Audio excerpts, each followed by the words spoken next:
100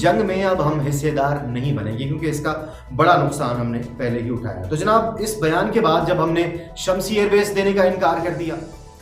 کیونکہ وہ وہاں سے ڈرون اڑانا چاہتے تھے اور ڈرون اڑا کر آپ کو پتہ ہے کہ وہ پہلے بھی ڈرون اٹیکس کرتے رہے اور مذاکرات کے دوران کرتے رہے. اس بار پاکستان کا بالکل بھی ایسا کوئی ارادہ نہیں ہے کہ وہ اپنے پڑوسی ملک میں جنگ جاری رکھے اور اپنے پڑوسی ملک کے عام لوگوں کو نشانہ بننے دے اور اس کی سرزمین استعمال ہو. اس کے کافی نقصانات پاکستان کو اٹھانا پڑے ہیں. تو جو پراکسی داعش ہے یا آئسس ہے، یہ پراکسی تنظیمیں ہیں. یہ القاعدہ ہے جس میں پراکسی ونگز ہیں اور وہ پراکسی ونگز باقاعدہ اپنے آقاؤں کے کہنے پر کام کرتے ہیں. تو جنرل میکنزی نے باقاعدہ صاف الفاظ میں پاکستان کو انٹیمیٹ کیا، پاکستان کو دھمکی دی ہے کہ آگے حالات جب وہ وہاں سے جائیں گے یا وہاں سے اپنا انخلا شروع کریں گے تو آگے حالات پاکستان کے لیے خراب ہو سکتے ہیں. اسی قسم کی باتیں کچھ بھارت بھی کرتا رہا ہے. آپ کو یہ بھی بتاتے چلے ناظرین کہ بھارت بھی اپنا سر توڑ زور لگا رہا ہے، اپنی سر توڑ کوشش کر رہا ہے کہ وہ کسی طرح سے افغانستان میں اپنے پیر جمائے، یعنی کہ یہاں سے امریکن افواج جائیں اور اتحادی افواج جائیں اور اسی اثنا میں جو بھارت ہے وہ اپنی افواج کو یہاں پر ٹکا دے. تو ایسا ہونے نہیں جا رہا کیونکہ طالبان نے واضح الفاظ میں کہہ دیا ہے کہ we are not going to bear you over here. تو ہم آپ کو کسی بھی صورت یہاں پر برداشت کرنے کو تیار نہیں ہے. تو صورتحال کافی کلیئر ہے کہ اب 1 مئی سے جو انخلا شروع ہونے جا رہا ہے جو کہ ستمبر کے وسط تک تقریباً جاری رہے گا، اس 5 ماہ کے عرصے کے دوران یہ تجزیہ ہو سکتا ہے، یہ میری رائے ہو سکتی ہے، اٹس ناٹ 100% شیور کہ وہ کیا کرنے جا رہے ہیں، لیکن یہ ممکنہ طور پر 5 ماہ کے اندر کوئی ایسا ہیلا، کوئی ایسا بہانہ، کوئی ایسا بڑا ایڈونچر جس طرح کا ہم نے پلوامہ اٹیک دیکھا تھا بھارت میں وجہ بنانے کے لیے، جس طرح پلوامہ میں کیا گیا، اسی طرح کی کوئی صورتحال افغانستان یا پھر پاکستان کے علاقوں، بلوچستان، پاکستان کی سرحد سے ملحقہ افغانستان کے ساتھ جو لگتی ہے سرحد اور اس کے ساتھ جو قبائلی پٹی ہے، یا پھر جو وہاں پر موجود فاٹا کے علاقے ہیں، یا پھر وہاں سے نکل کر پشاور، چارسدہ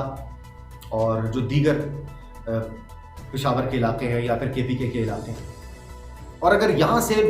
بھی ان کی دال، یہاں پر بھی ان کی دال نہیں گلی تو پھر یہ آگے پنجاب اور سندھ کی طرف بڑھ سکتی ہے. تو صورتحال پاکستان کے لیے اچھی نہیں ہوگی اور اس بات کا ادراک، اس بات کا اندازہ ہمیں بہت عرصے سے ہے کیونکہ ہم عرصہ 20 سال سے تقریباً یہ جو طالبان کی جنگ ہے اسے ہم بھگت رہے ہیں، برداشت کر رہے ہیں اور اس کے نتیجے میں ہم نے بڑا نقصان بھی کیا ہے. تو اب دیکھ رہے ہیں کہ افغانستان سے امریکی فوج انخلا کرنے جا رہی ہے، تو اس کا انخلا ایسے نہیں ہوگا. یہ جب آئے تھے تب بھی سادگی سے نہیں آئے تھے اور یہ جب جائیں گے یا جانے کا ڈرامہ کریں گے تب بھی یہ حالات نارمل نہیں ہوں گے. اس کی ایک وجہ یہ بھی ہے کہ امریکہ نے B-52 جو بمبار طیارے ہیں وہ بھی طلب کر لی. تو صورتحال افغانستان میں اچھی نہیں ہونے جا رہی. جنرل باجوہ نے بھی اس بات کا اظہار کیا ہے کہ افغانستان کی صورتحال گھمبیر ہے اور آگے بھی مزید گھمبیر ہو سکتی ہے. تو بہرحال ہمیں خطے کے مفاد کو دیکھنا ہے، اپنے برادر اسلامی ممالک کے مفاد کو دیکھنا ہے، اپنے مسلم برادر جو اپنے اسلامی بھائیوں کے مفاد کو دیکھنا ہے، اور ہم نے پاکستان کے مفاد کو دیکھنا ہے. تو افغانستان سے فوج کا انخلا ہونے جا رہا ہے، جنرل میکنزی تیار ہیں، لیکن جو دھمکی وہ پاکستان کو دے رہے ہیں، جو دبے الفاظ میں وہ دھمکی یا دھمکی نما بیان جو وہ دے رہے ہیں کہ اس کا سب سے زیادہ نقصان پاکستان کو ہوگا کیونکہ پاکستان سب سے قریب ہے، پاکستان اور بڑی وجوہات ہیں وہ کیوں یہ بات کر رہے ہیں. جو لوگ ان حالات پر نظر رکھے ہوئے وہ اس بات کو بخوبی اندازہ کر سکتے ہیں کہ جنرل میکنزی پاکستان ہی کو کیوں ذکر کر رہے ہیں اور ساتھ ہی ساتھ ایران کا بھی ذکر کر رہے ہیں. تو اوور آل اس خطے میں حالات ٹھیک ہونے جا رہے تھے، اچانک سے کرونا آ گیا. کرونا کے بعد اب افغانستان کا یہاں سے امریکی افواج کا یہاں سے انخلا ہونے جا رہا ہے، تو افغانستان ایک بار پھر سے سلگتا ہوا دکھائی دے سکتا ہے. اللہ نہ کرے، اللہ نہ کرے، اللہ نہ کرے کہ ایسے حالات افغانستان میں ہوں جہاں پر قیمتی جانوں کا ضیاع ہو۔ لیکن یہ جو پراکسی وار ہے اس کے بارے میں ناظرین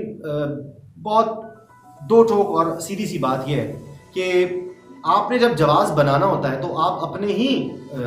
لوگوں کو طالبان کے روپ میں، آئیسس کے روپ میں، داعش کے روپ میں ان جگہوں پر اتارتے ہیں اور اپنے مطلوبہ مقاصد کو حاصل کرنے کے لیے آپ اپنا مطلوبہ ہدف مقرر کرتے ہیں، اس ہدف کو ہٹ کرتے ہیں، اور اس ہدف کو ہٹ کرنے کے بعد جو آپ نے سچویشن کریٹ کرنی ہوتی ہے اس سچویشن کو پھر آپ کریٹ کرتے ہیں اور اس کے بعد اس حساب سے آپ ہینڈل کرتے ہیں۔ اور امریکہ بہادر پچھلے 20 سال سے قریباً یہی کچھ افغانستان میں کرتا آ رہا ہے۔ اور ناظرین اب پاکستان نے کہہ دیا ہے کہ اٹس انف، انف از انف۔ ہم نے 82,000 جانوں کی قربانی دی ہے، ہم نے 100 ارب ڈالرز کی قربانی دی ہے، اور نہ صرف یہ قربانیاں دی ہے بلکہ خطے میں اور دیگر جو دنیا کے ممالک ہیں ان کے ساتھ بھی ہمارے تعلقات اس سے متاثر ہوئے ہیں۔ So we are now on our own side, ہم صرف اب پاکستان کی طرف ہیں، اور پاکستان کے مفاد کے لیے جو فیصلے ہوں گے، پاکستان کے مفاد کے لیے جو اقدامات ہوں گے ہم اس میں شامل ہوں گے، لیکن ہم کسی پرائی جنگ کا حصہ اب نہیں بننے جا رہے۔ تو انتظار ہے 1 مئی کا، لیکن اس سے قبل ہم نے کوئٹہ کا دھماکہ بھی دیکھ لیا، اور یقینی طور پر یہ جو لوگ دھماکے کر رہے ہیں کوئٹہ میں کر رہے ہیں یا پھر دیگر جگہوں پر، اول تو سب سے پہلی بات اور خوشی کی بات یہ ہے کہ یہ جو کوئٹہ کا دھماکہ ہوا ایک عرصے کے بعد ہوا ہے، اور پاکستان کی جو فورسز ہیں وہ لائق تحسین ہیں، قابل فخر ہیں اور قابل تعریف ہیں کہ انہوں نے ایک عرصے تک ان تمام دشمن قوتوں کے ان لوگوں کو، ان کارندوں کو سنبھال کے رکھا،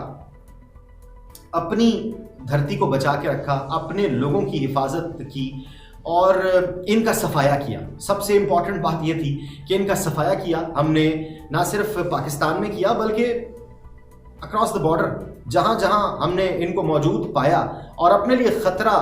ہمیں محسوس ہوا ان سے، ہم نے ان کا خاتمہ کیا، ان کا صفایا کیا، اور ہم یہ کام کرتے رہیں گے۔ اسی لیے جنرل باجوہ نے شاید یہ کہا ہے کہ افغانستان کی صورتحال کچھ گھمبیر دکھائی دے رہی ہے اور افغانستان سلگتا ہوا دکھائی دے رہا ہے۔ اس کی وجہ یہ ہے کہ جناب جو لوگ وہاں سے بیٹھ کر آپ کے بلوچستان میں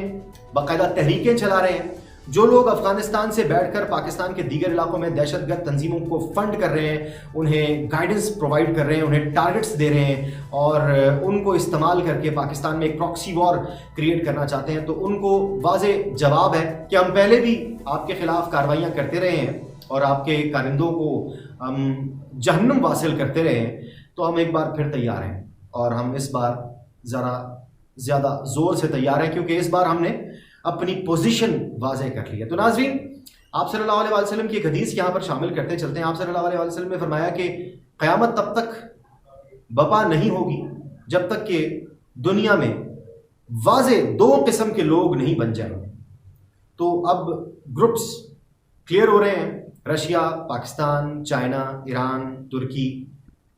اور دیگر ممالک جو یہاں پر شامل ہیں۔ دوسری طرف امریکہ، اسرائیل، بھارت اور یورپی یونین کے وہ ممالک یا برطانیہ یا وہ ممالک جو کہ پاکستان کے ساتھ اپنے تعلقات تو رکھتے ہیں، بوجہ مجبوری تعلقات تو رکھتے ہیں، لیکن پاکستان کے خیر خواہ نہیں ہیں۔ تو اب ہم بھی